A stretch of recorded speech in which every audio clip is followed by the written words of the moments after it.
Hello friends, मैं नीलम आप सब लोगों का अपने चैनल पर बहुत बहुत स्वागत करती हूँ।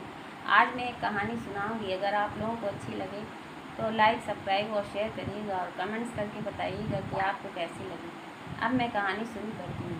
कंस देवकी के भाई व श्री कृष्ण के मामा थे। एक बार देवकी व वासुदेव के विवाह के उपरांत कंस रथ में बैठाकर अपने घर ले जा रहे थे। अचानक मौसम खराब हो गया और बादलों में गड़गड़ाहट होने लगी और आकाशवाणी हुई, जिस बहन को तू इतने प्यार से रथ में बैठाकर ले जा रहा है, उसी के 8वें पुत्र के द्वारा तुम्हारी मृत्यु होगी। ये सुनकर कंस को बहुत क्रोध आ गया।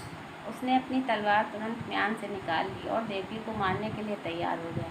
इस पर वासुदेव ने कंस को समझाया, स्त्री को मारना महापाप है। देवकी जितने भी बच्चों को जन्म देगी मैं तुमको दे दूंगा। इस प्रकार समझाने पर कंस मान गया, लेकिन देवकी और वासुदेव को कारागार में डाल दिया।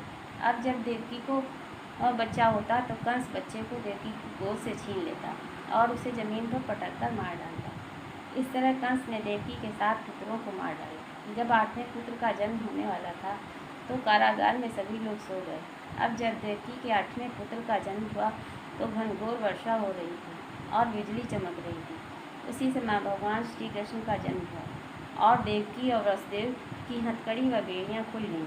माता देवकी ने अपने लल्ला को खूब प्यार किया। उसी समय आकाशवाणी हुई कि बच्चे को लेकर वृंदावन में यशोदा माता के घर पहुंचा दो। अब वासुदेव ने बच्चों को टोकरी में लिटा लिया और सिर पर रखकर वृंदावन की ओर चल दिए। रास्ते में यमुना नदी पड़ती थी। जब वासुदेव जी यमुना नदी पार कर रहे थे तो यमुना में पानी काफ़ी ऊंचाई तक आने लगा। भगवान कृष्ण समझ गए। उन्होंने अपने एक पैर टोकरी से लटका दिया। माता यमुना ने भगवान के चरण स्पर्श कर लिए।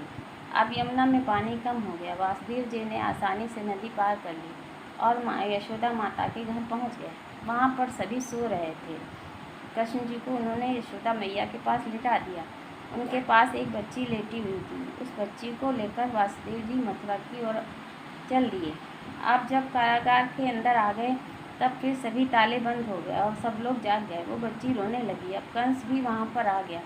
अब कंस ने बच्ची को देवकी को गोद से छीन लिया और सभी बच्चों की तरह इस बच्ची को भी पटकने चला।